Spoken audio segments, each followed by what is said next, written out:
Okay, this is the book National Geographic. It's March 2009. I will read about saving energy. You will hear what I read. Okay.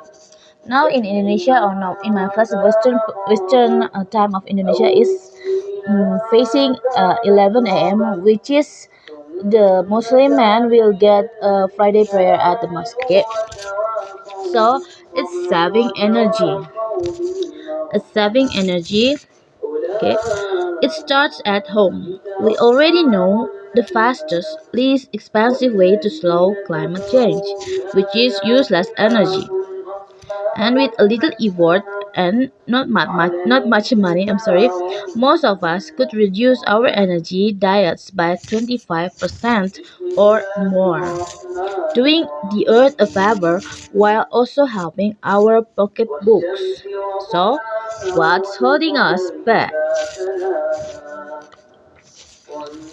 I will read. Not long ago, this is PJ's wife and PJ's tried a new diet. Not to lose a little weight, but to answer a nagging question about climate change. Scientists have reported recently that the world is heating up even faster than predicted,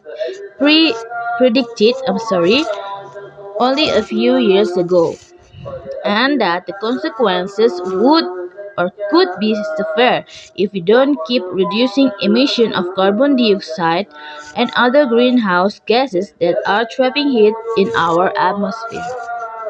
But what can we do about it as individuals?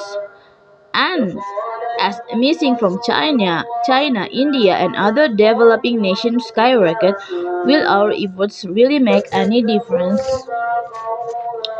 We decide we decided to the spouse decided to try an experiment. For 1 month, they tracked their personal emission of carbon dioxide, and as if they were counting calories. They wanted to see how much they could cut back, so they put themselves on a strict diet. The average United States household produced about 150 pounds of carbon dioxide a day by doing commonplace things like turning on air conditioning or driving the cars. That's more than twice the European average and almost 5 times the global average, mostly because Americans drive more and have bigger houses.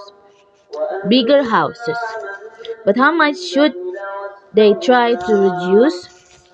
For an answer, PJ checked with Tim Flannery, author of The Weather Makers, how man is changing the climate and what it means for life on Earth.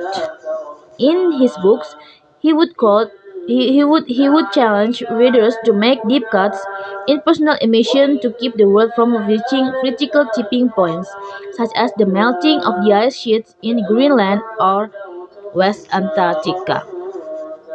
To stay below that threshold, we need to reduce carbon dioxide emission by 80%, he said. That sounds like a lot, PJ said. Can we really do that? That said PJ. It seemed unlikely to he too. Still, the point was to answer a simple question: how close could they come to a lifestyle the planet could handle? If it turned out that they couldn't do it, perhaps they could at least identify places where the diet pinched and figure out ways to adjust. So they agreed to shoot for 80% less than the United States average, which equated to a daily diet of only 30 pounds of carbon dioxide.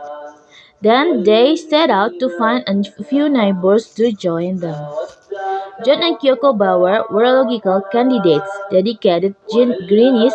They were already committed to a low-impact lifestyle. One car, one television, no meat except fish. As parents of 3 years old twins, they were also worried about the future. Absolutely signed up, John said. Susan and Mitch Friedman, meanwhile, had two teenagers. Susan wasn't sure how eager they would be to cut back during their summer vacation, but she was game to give the diet a try. As an architect, Mitch was working on an office building designed to be energy efficient, so he was curious how much they could save at home. So the freshmen were into. So it means saving energy.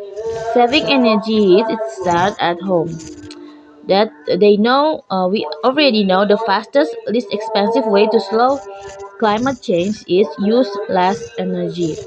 So with a little effort and not much money, most of us could reduce our energy diets by maybe 25 until 80% or more, doing the earth a favor while also helping our pocketbooks. So what's holding us back? You can watch no, no, no, you can read in these National Geographic books. Okay.